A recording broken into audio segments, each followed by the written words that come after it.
यांच्यामध्ये आहे. ह्या संदर्भामध्ये नीट फॉरेन्सिक लॅबचे रिपोर्ट आले पाहिजे, ब्लड रिपोर्ट आले पाहिजे आणि सर्व रिपोर्ट आल्यानंतर याच्यावर अधिक भाष्य करता येईल. अपुऱ्या माहितीच्या आधारावर अधिक भाष्य करणं चुकीचं होईल. त्यामुळे नंतरही मी पत्रकार परिषद घेईल. पण ते एकच तुम्हाला सांगतो की सध्या जे वृत्तवाहिन्यांवर लोकांचे रिमाज येत आहे ते रिमाज बघता या प्रकरणात आपण बघितलं पाहिजे की हे कशा रीतीने घडवलं जात आहे किंवा घडत आहे. पण तथ्य समोर येईल आणि याच्यामध्ये कधी जावई असो का अन्य कुणी असो, जर दोषी असेल तर शासन झालं पाहिजे. पण कुणाला अडकवण्याचा प्रयत्न होत असेल तर ते सहन केलं जाणार नाही. त्याचा निश्चित आम्ही विरोध करू. हो, एकीकडे राज्यामध्ये जे आहे प्रफुल्ल लोढा प्रकरण गाजते आहे, त्यावरून खरं तर अनेक आरोप प्रत्यारोप देखील होत आहे. एवढं ते काल आपण पत्रकार परिषद घेतली. काय वाटतं राजकीय दृष्टिकोनातून असं काही होतं? चला, जय हिंद, जय महाराष्ट्र. जो न डिटेल घेणार आहे मी पुढे पत्रकार परिषद घेणार आहे, डिटेल घेणार आहे. पण येऊ द्या ना, फॉरेन्सिक लॅबचे रिपोर्ट येऊ द्या.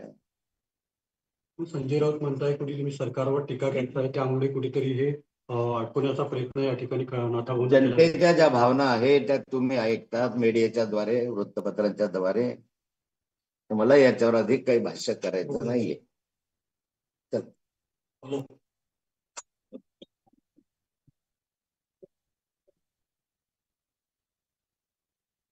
एकनाथ खडसे यांची पत्रकार परिषद. पत्रकारांनी त्यांना प्रश्न विचारले असता त्यांनी असं म्हटलंय की मी सगळी पूर्ण माहिती घेणार आणि सविस्तर पत्रकार परिषद घेणार. आता तुम्ही लोकांच्या काय काय प्रतिक्रिया येत आहेत ते ऐकता आहात, मात्र फॉरेन्सिकचे रिपोर्ट्स येऊ दे, मी ही सगळी माहिती घेतो आणि मग तुम्हाला सगळी सविस्तर प्रतिक्रिया देतो, तुमच्या सगळ्या प्रश्नांची उत्तरं देतो, असं पत्रकारांशी बोलताना ते म्हणालेले आहेत. बाकी कुठल्याही वक्तव्याविषयी त्यांनी भाष्य केलं नाही. म्हणजेच प्रशांत लोढा आणि गिरीश महाजन यांचे फोटो, गिरीश महाजन यांचे महिलांबरोबर का सारखे सारखे नाव जोडले जाते असा प्रश्न, अशा कुठल्याही विषयी आत्ता त्यांनी बोलायला नकार दिलेला आहे. आणखी एक महत्त्वाची बातमी बघूयात. पुण्यातील रेव पार्टी यावरती पोलिसांनी जी काही छापेमारी केली. पुण्यातील उच्चभ्रू अशा खराडी भागामध्ये ही रेव पार्टी सुरू होती. या पार्टीमध्ये मोठ्या प्रमाणात अंमली पदार्थ, दारू आणि हुक्क्याचं सेवन सुरू होतं. खराडी भागातील हॉटेलमधल्या एका रूममध्ये ही रेव पार्टी सुरू होती. पार्टी करणाऱ्यांमध्ये 2 महिला आणि 5 पुरुषांचा समावेश आहे. पुणे पोलिसांच्या गुन्हे शाखेनं ही छापेमारी केली. विशेष म्हणजे एकनाथ खडसेंचा जावई प्रांजल खेवलकर यांचा देखील यात समावेश आहे. या रेव पार्टी प्रकरणी पोलिसांनी 7 जणांना अटक केली आहे. पार्टीसाठी हॉटेलचं बुकिंग खडसेंचा जावई प्रांजल खेवलकरच्या नावे करण्यात आलं होतं.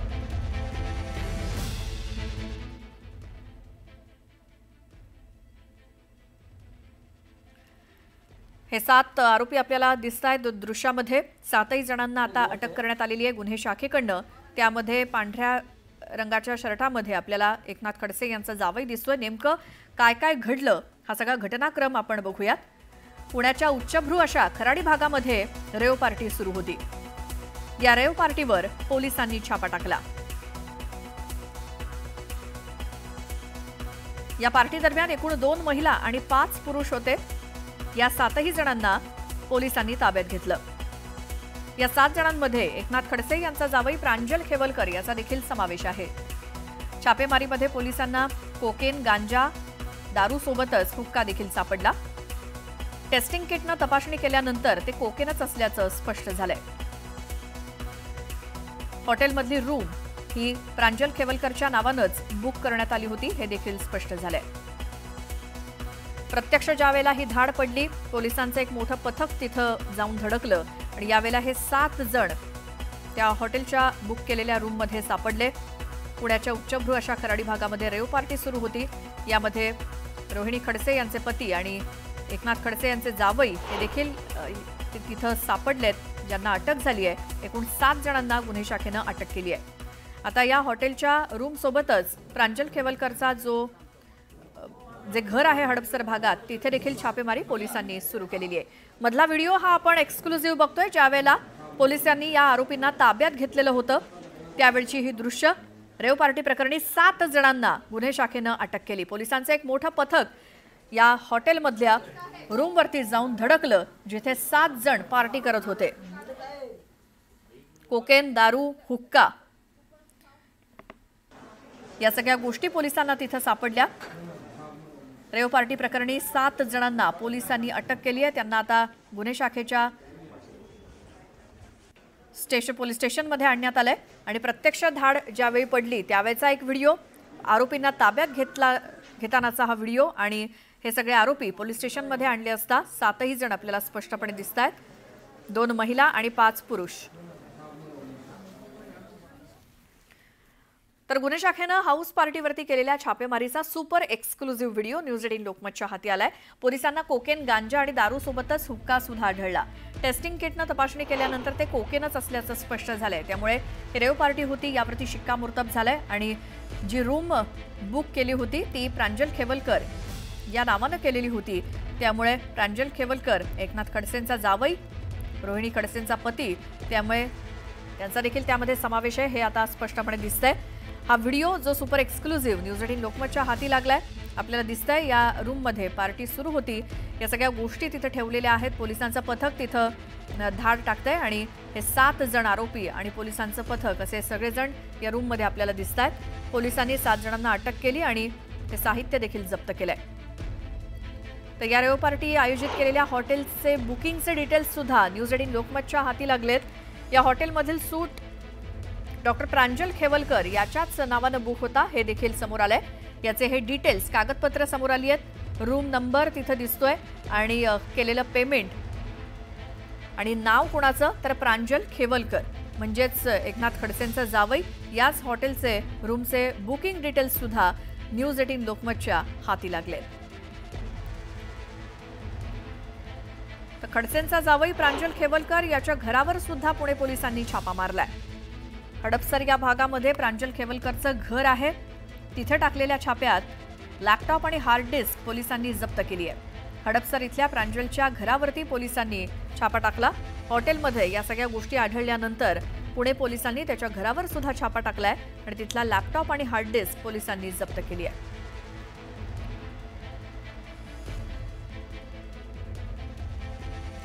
दरम्यान कालच नाथाभाऊंनी अंमली पदार्थाबाबत सवाल उपस्थित केला होता आणि आज त्यांचे जावईच कसे काय सापडले असा सवाल गिरीश महाजनांनी विचारलाय. तर प्रत्येक वेळी षडयंत्र तुमच्यासोबतच कसं होतं असाही सवाल महाजनांनी विचारलाय. खरं म्हणजे कालच नाथाभाऊंनी प्रेसमध्ये सांगितलं की बहुत चाळीसगावला एवढे अंमली पदार्थ का मिळतात, इकडनं कसे काय पकडले जातात असं त्यांनी संशय व्यक्त केलेला होता. ते नेहमी अंमली पदार्थाच्या विरोधात बोलत असतात. पण आता त्यांचे जावईच हे सगळं चालवत आहेत, सगळा उद्योग हे आज मला वाटतं या ठिकाणी समोर आलेला आहे. खरं म्हणजे आता हा विषय थोडा तपासाचाही आहे. नेमकं काय झालं काय नाही आज सांगता येणार नाही, नक्की सांगता येणार नाही. पण मला वाटतं पोलीस या बाबतीमध्ये तपास करत असतीलच, कारण मोठी बातमी आहे, मोठा विषय आहे. रेव पार्टीचा विषय तर कुठे असला तरी तो मोठा होतोच. तपास केल्यावरच हे समोर येईल की 5 महिला होत्या का 3 होत्या, याच्यामध्ये कोण पळालं, कोणी पलायन केलं. आता सांगणं मला अशक्य आहे.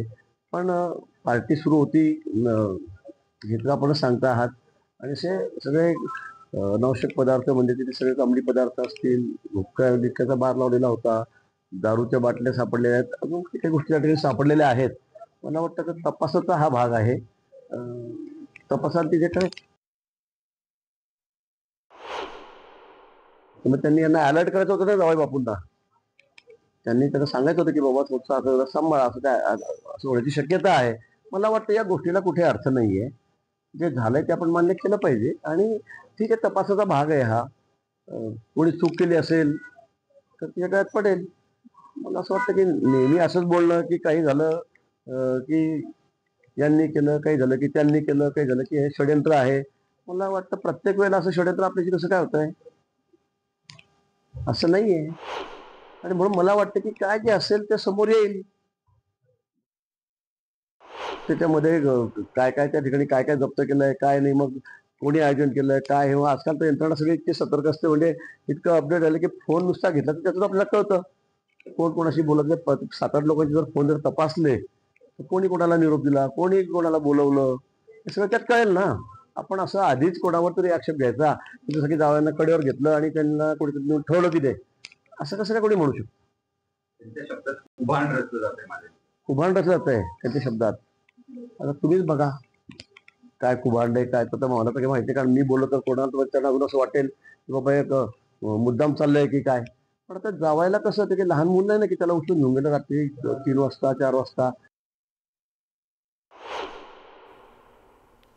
तर याबाबत काही वेळापूर्वी आम्ही एकनाथ खडसेंची सुद्धा फोनवरून प्रतिक्रिया जाणून घेतली. ते काय म्हणाले ते ऐकूयात. खडसे साहेब, खेवलकर यांनीच एक रेव पार्टी पुण्यामध्ये आयोजित केली होती, ते स्वतः आरोपी आहेत त्यामध्ये. तुमची पहिली प्रतिक्रिया? अजून मला तर काही पूर्णपणे माहिती नाही किंवा मला आता अजून तुमच्याकडनं हे समजते की हा प्रकार काय आहे. पण काय असतं की संभाव्य हे जे चालू आहे वातावरण, या वातावरणाच्या माध्यमातून असं काही घडू शकतं, अडकवू शकतं, हे मला वाटतच होतं की हे सगळे प्रकरण पाहता असं अडकवण्याचा प्रयत्न होऊ शकतो. म्हणजे पण ते खडसे आता साहेब, तुम्हाला असं म्हणायचंय की पोलिसांनी- तुम्ही सध्या जे काही आरोप केलेले आहेत त्याच्यामुळे अडकवलं जातंय तुमच्या जावयाला? हे शक्यता नाकारता येत नाही, पण जे काही होईल त्याच्या पोलिसांनी नीट चौकशी केल्यापेक्षा ही चौकशी स्थानिक पोलीस नाही करणार आणि दबावाखाली असणारे पोलीस असतील. सत्यता राहिलंच पाहिजे, असेल त्याला गुन्हा शिक्षा झाली पाहिजे. या बाजूचा मी असो, तो जावई असो का कोणी असो. कारण असं पण कळतंय त्याचं की ते सत्य खेवलकरांनीच ही आल्याशिवाय पार्टी समजणार आयोजित नाही. केलेली होती. हे तर तुम्हाला कळतं, पण मला कळालं नाही अजून. मला कळाल्यानंतर मी तो असं आहे की मी स्पष्ट बोलणार आहे, त्यामुळे मी काही कुणाला वाचवणारा किंवा बाजू धरणारा माणूस नाहीये. बर, खडसे साहेब, आमचे प्रतिनिधी आहेत वैभव सोनवणे, ते पण आपल्याशी बोलतायत. वैभव. ठीक आहे, आता मला काय खडसे साहेब, ज्या पद्धतीनं ही पार्टी आयोजित केली गेलेली होती, पोलिसांच्या रेडमध्ये काही अंमली पदार्थ सुद्धा तिथं मिळून आलेले आहेत आणि आपल्या कन्या ज्या आहेत, ज्या राष्ट्रवादी शरद पवार पक्षाच्या प्रदेशाध्यक्ष आहेत महिला, त्यांचे पती आहेत डॉक्टर प्रांजल ते तिथं आढळून आलेले आहेत. पोलिसांनी त्यांना सुद्धा अटक केली आहे. या संदर्भामध्ये तुम्हाला काही कल्पना देण्यात आलेली आहे का? आता तुम्हाला तुमच्याकडनं पहिल्यांदा मला कळवलं असं काही घडलंय, मी माहिती घेईल. पण या संदर्भामध्ये ही शक्यता नाकारता येत नाही की हे सगळं घडवू शकतं. अलीकडचं वातावरण पाहताना हे घडवू शकतं, घडवून आणू शकतं. कुणाला अडकवणं, कुणाला सोडणं, हे सध्या जे चालू आहे या संदर्भामधले लगेच माहिती देणं मला शक्य नाही माहिती घेतल्याशिवाय. पण मी कुणाच्या बाजूला राहणारा नाहीये. जो गुन्हेगार असेल त्याचं नीट चौकशी झाली पाहिजे, योग्य असेल ती शिक्षाही झाली पाहिजे, या बाजूला आहे. पण षडयंत्र असलं तर ते उघडकीस यायला पाहिजे, या बाजूला मी आहे.